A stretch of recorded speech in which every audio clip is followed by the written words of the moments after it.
This is the Project Management Podcast. We bring project management topics to beginners and experts. Find us on the web at www.thepmpodcast.com or send your emails to pmpodcast@gmail.com. Hello and welcome to episode number 65. I am Cornelius Fichtner. This is the Project Management Podcast for the 25th of March 2007. In episode number 62, we asked Thomas Cutting to answer the question, how can I become a project manager? Today, we continue this topic with our interview guest, Josh Nankivil. In his career, Josh found a love for project management and decided to go back to school and get academic training in project management. He is currently going to school and will receive his bachelor's degree in project management in about a year. After that, he will continue with his studies and begin his Masters of Business Administration with a focus on project management. In our interview, we look at how Josh applies his academic training to his everyday work, discuss if there is a difference between what he's being taught and what he actually sees in the workplace. We take a look at his blog, which is pmstudent.com, and we want to know from him what academia and the private sector can do in order to help the project management profession grow as a whole. Like every week, we have a few announcements, followed by our helpful resources, and then we'll get into the interview.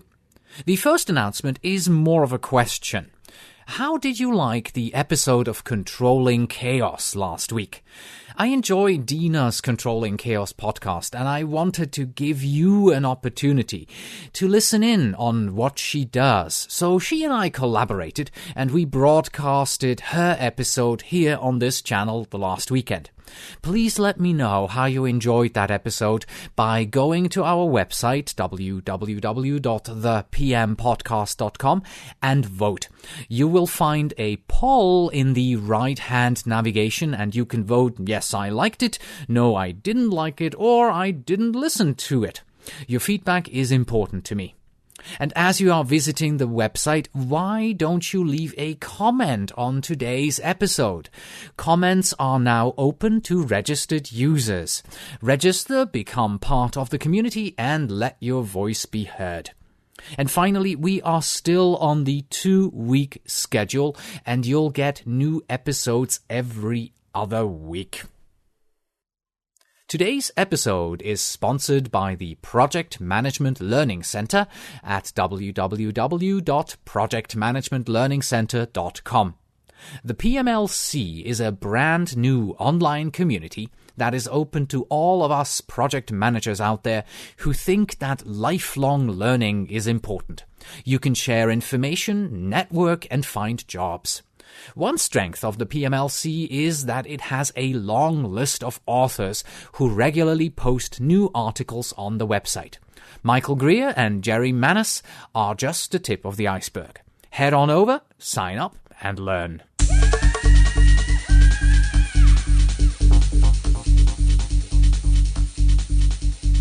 We have 2 helpful and 13 unhelpful resources for you today.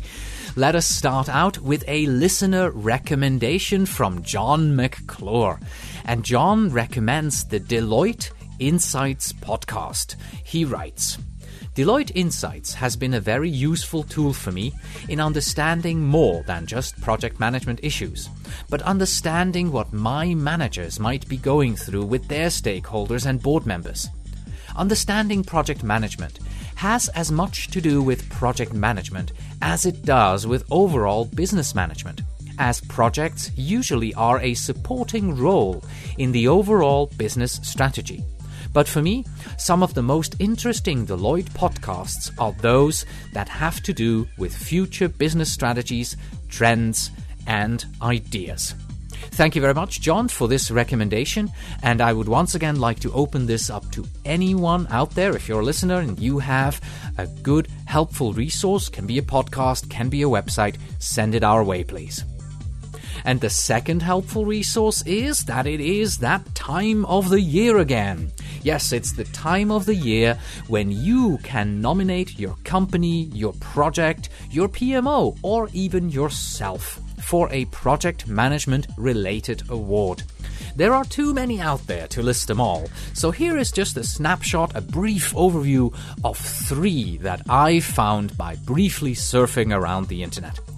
First, we have the PMO of the Year Award, which is given out by the Center for Business Practices.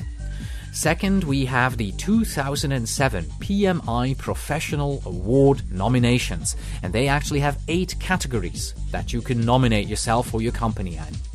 And lastly, there is the Outstanding Australian Project by the AIPM, the Australian Institute for Project Management. So if you find that you are a great project manager or a great project, or you have a fantastic PMO, surf on over to these sites and nominate yourself for it. It's always great if you get recognized.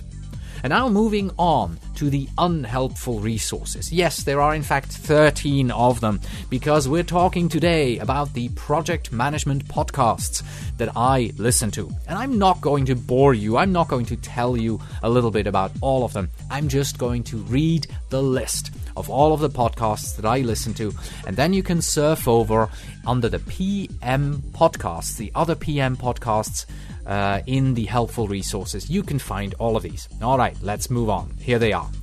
There is the Best Practice Project Management video podcast that I watch. There is, of course, Controlling Chaos. Then we have Jerry Manis Project Management Podcast Series.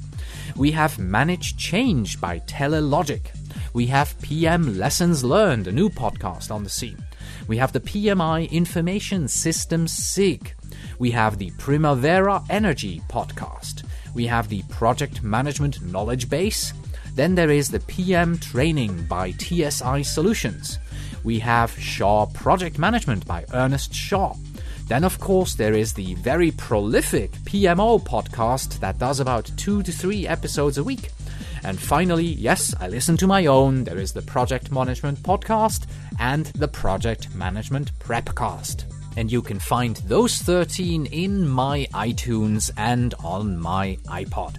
You can find these 15 recommendations in the helpful resources section at thepmpodcast.com. And now let us move on to our main topic, our interview with Josh Nankivil on academic training in project management. Josh Nankivil is a project management student and enthusiast.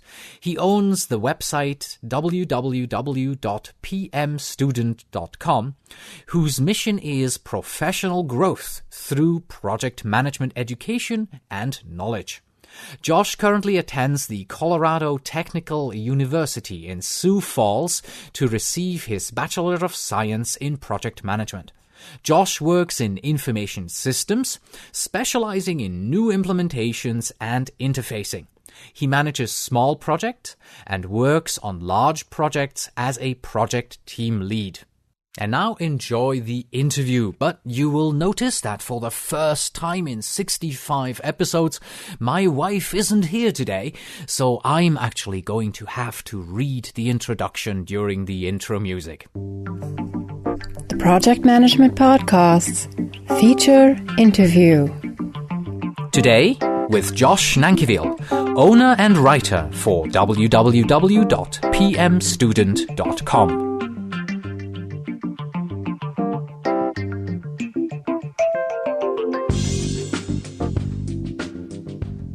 All right. Hello, Josh, and welcome to the program.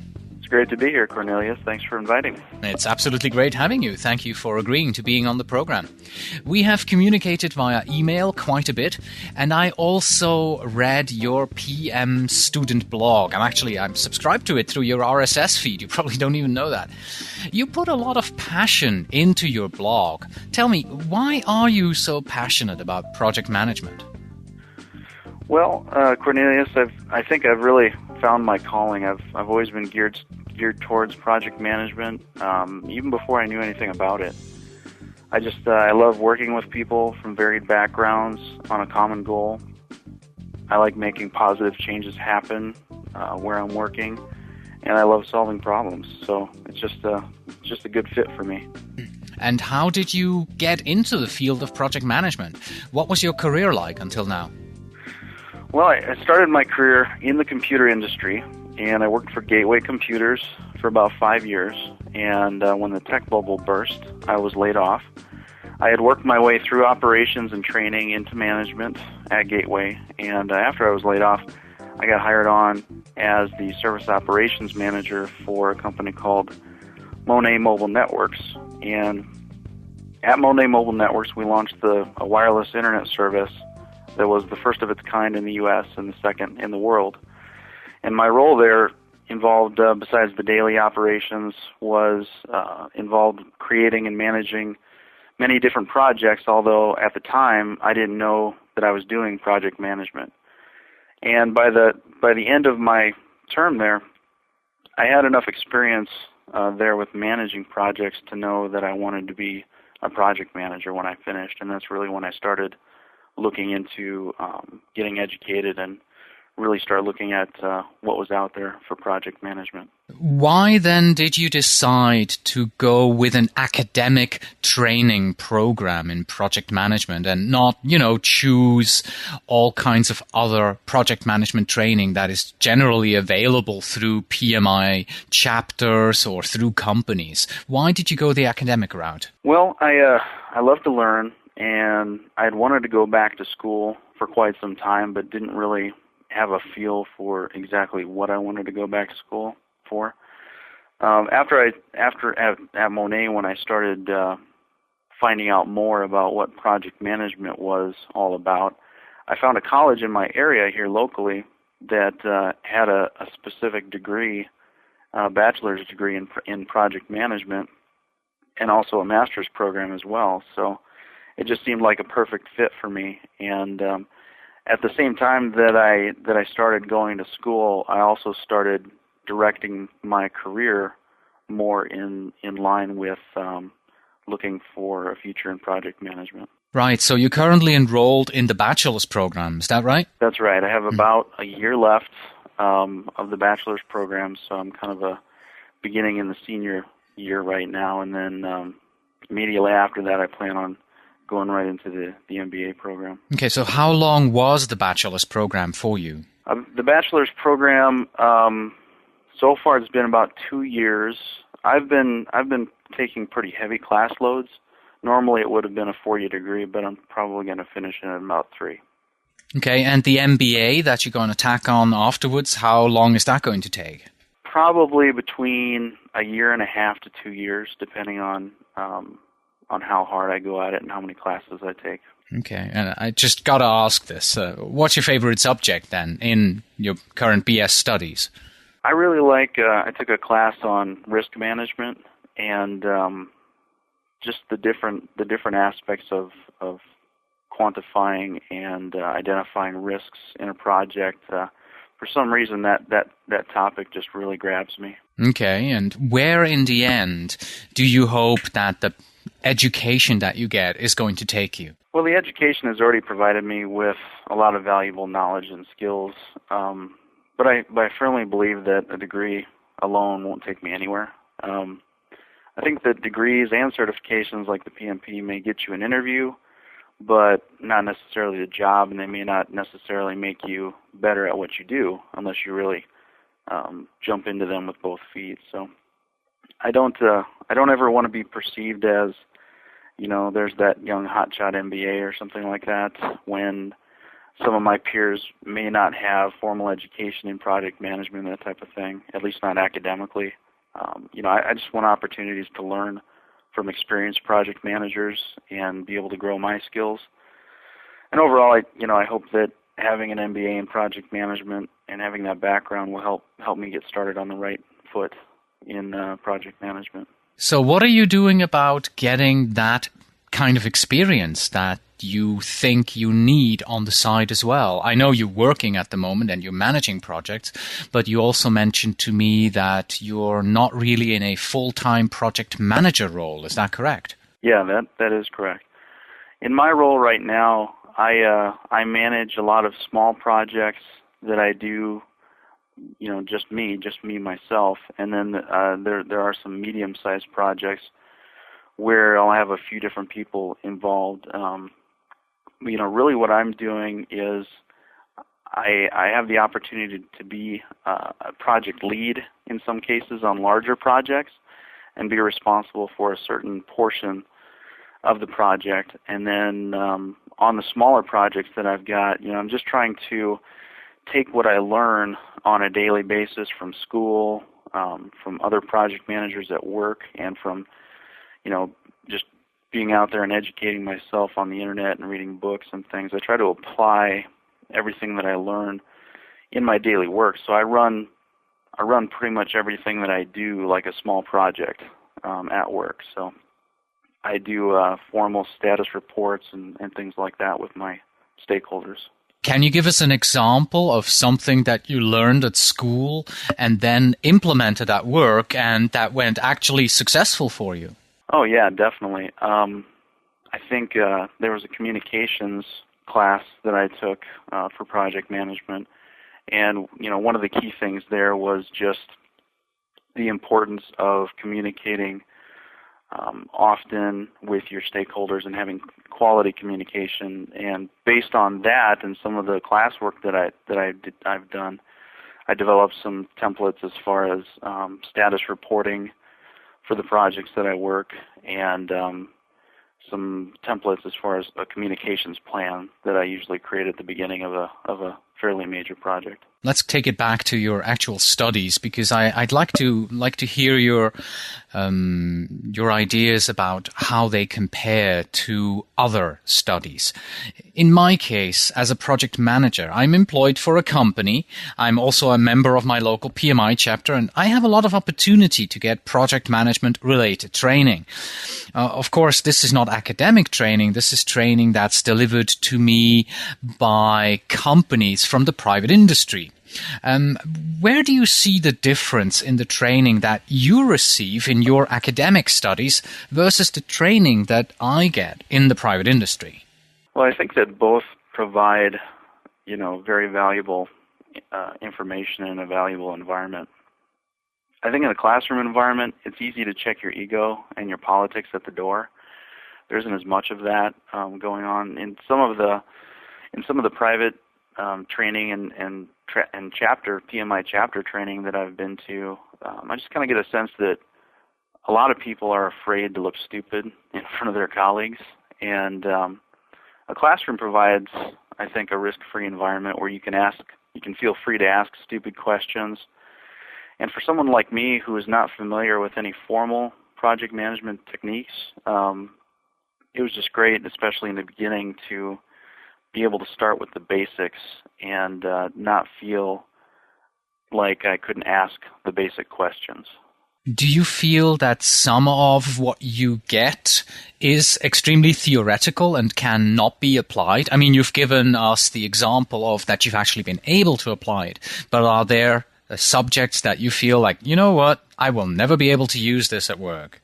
Yeah, there some of the basic classes, most of the basic classes are pretty conceptual in nature, and they involve a lot of imaginary projects and more like thought experiments, that type of thing. And there's definitely been some aspects of those which didn't make intuitive sense to me based on my work experience. But some of the more specialized classes, especially as I'm moving along and getting into the more high-level classes, they're offering more real-world training. For example, some of the things that we've done, I took a contracts and procurement class where we wrote up bids in response to real requests for proposals that we went out and found. They had already passed, but we were writing up bids in response to them, putting together contract documents for real projects that were out there. We did some of that in that same class. And in some of my classes, they bring in project managers from the community, and they'll give a presentation on their backgrounds and their, kind of their daily duties, and provide a forum for us to ask questions and things like that. So all of those are examples of where we kind of get into the real world side of it, which are really helpful. That's actually an excellent segue, because I was wondering, your professors, you wrote to me that most of them have project management experience in the private industry. Do you see a difference between those professors who actually have private industry experience versus those who are purely academic? There definitely is a difference. One of the reasons why I like my school is because actually all of the professors that I've had that teach project management related courses have industry experience, and so the professors that I have that are purely academic are more for the general classes, like statistics or finance, things like that, and they may have experience in those areas, but nothing specific to project management. So I really feel that to do it justice, teaching project management kind of requires somebody who's really done it. That again is an excellent segue, someone who's really done it. Because my next question that I have for you here is, you've done it, right? You started out in the private industry and you learned a little bit about project management in your previous jobs. Let's take the case of a young listener who's going to school at the moment and who is toying with the idea of a project management career. Would you recommend that they first, leave school, finish their current whatever they're doing, then leave school, get real life experience, and then, like you, come back and do their bachelor's, do their master's in project management? Or would you say it's not really all that necessary? You can just, continue, go on, do your BS, do your MBA, just follow right through? I'd say go do both. That's what I'm doing. And if I had known back when I graduated from high school, for example, that there was something out there like project management that I was this passionate about, I would have wanted to do the schoolwork initially right away. But I recommend targeting a company where you can see opportunities in project management in the future, and there's a lot of great people to learn from in that organization who have a lot of experience. Go into that company, start wherever you can, push your career also towards project management. I really think there's a lot of benefit in working in some type of function where you have at least some exposure to project management while you're going to school, because one of the great things for me has been that I can go and apply the things that I'm learning in school real time. Just in the past couple of years that I've been going to school, the project work that I do is just much more structured now, much more controllable. I've learned quite a bit, and my projects just get done faster and with more quality, and I'm able to churn out more and more deliverables than I was able to before. It's probably a lot of work going to school full-time and working full-time. Have you ever considered, quitting your day job and just going to school? Sometimes it seems like that would be a nice thing to do, but no, I really haven't. I'm taking actually 16 credits right now and working full-time, and I love it. I love to learn. School is something that I'm really passionate about, and I'm also passionate about what I do at work because I love my job as well.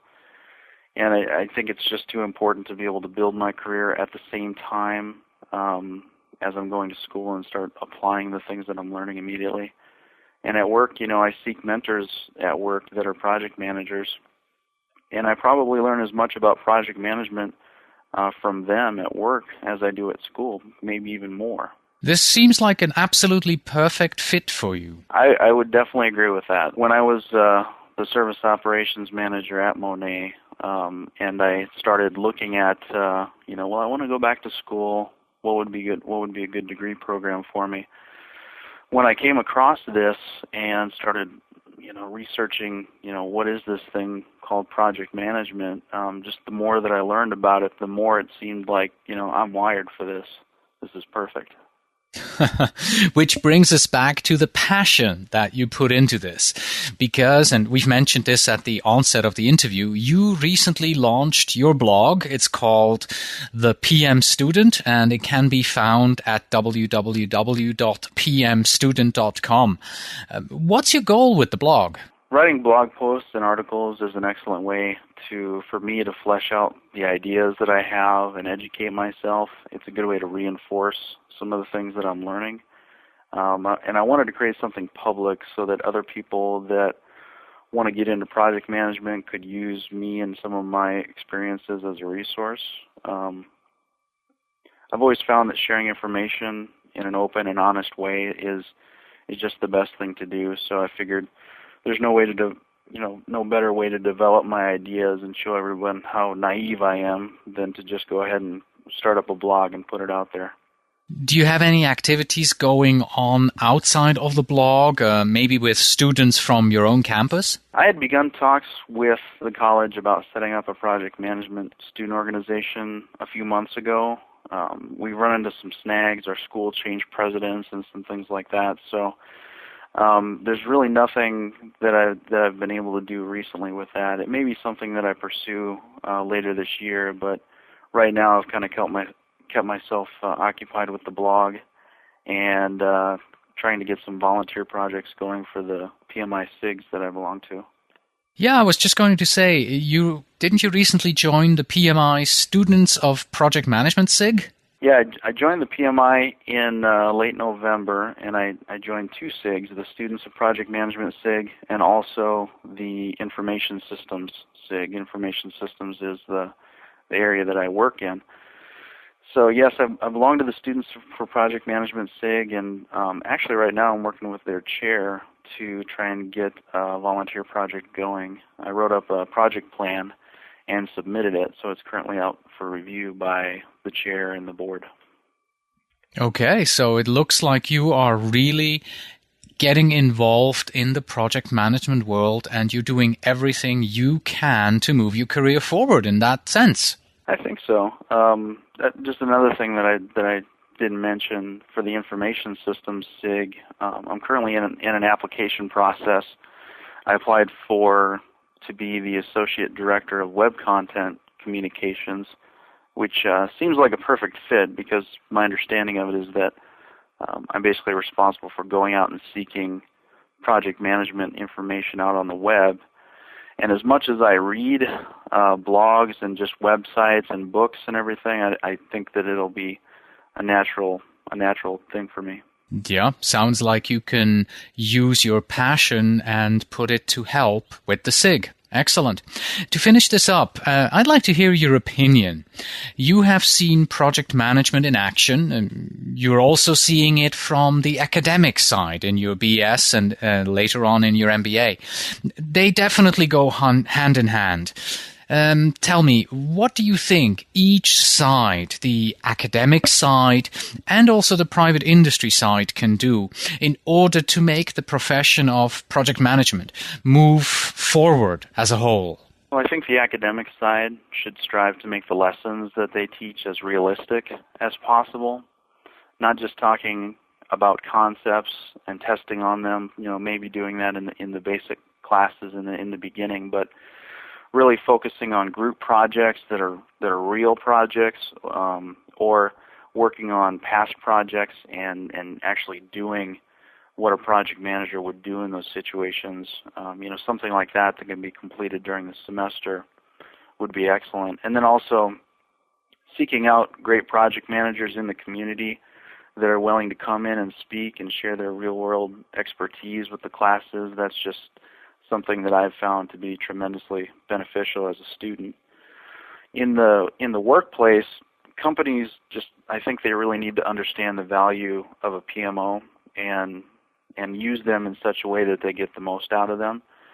I don't think that a PMO should just be responsible for standardizing templates or procedures. Should be charged with educating project managers in a variety of formal methodologies and techniques so that when they run into different scenarios and different projects, they can just manage those better. They should really be providing training on the people and the communication aspects of project management as well, and not just focusing so much on the templates and the methodologies. Brilliant. Thank you so much for your time so far. Are you now ready to move on to our final 10 questions? Let's do it. Let's do it. All right. These are the same 10 questions that we ask every project manager at the end of our interviews. Number 1, what was your favorite project?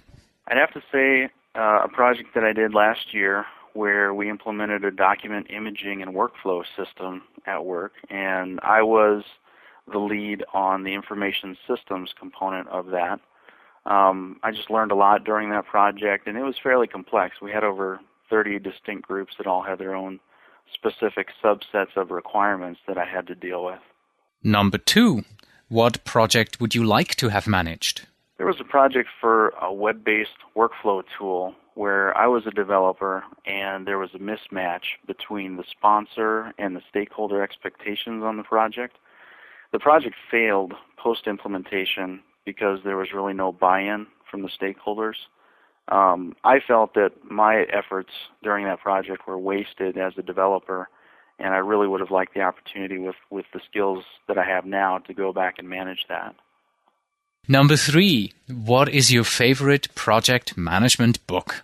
I would have to say I have a lot of favorite books, but if I had to pick one, I might say it's called Project Management in the Fast Lane, Applying the Theory of Constraints, and it's written by Robert Newbold. Number 4, what is the topic of the next seminar that you are planning to attend? I'd say for you that's probably a strange question because you're in the middle of your bachelor's, but give it a shot anyway. So what is your next class? Well, I do have an HR project management class on Tuesday, but before that, actually, I'm going to a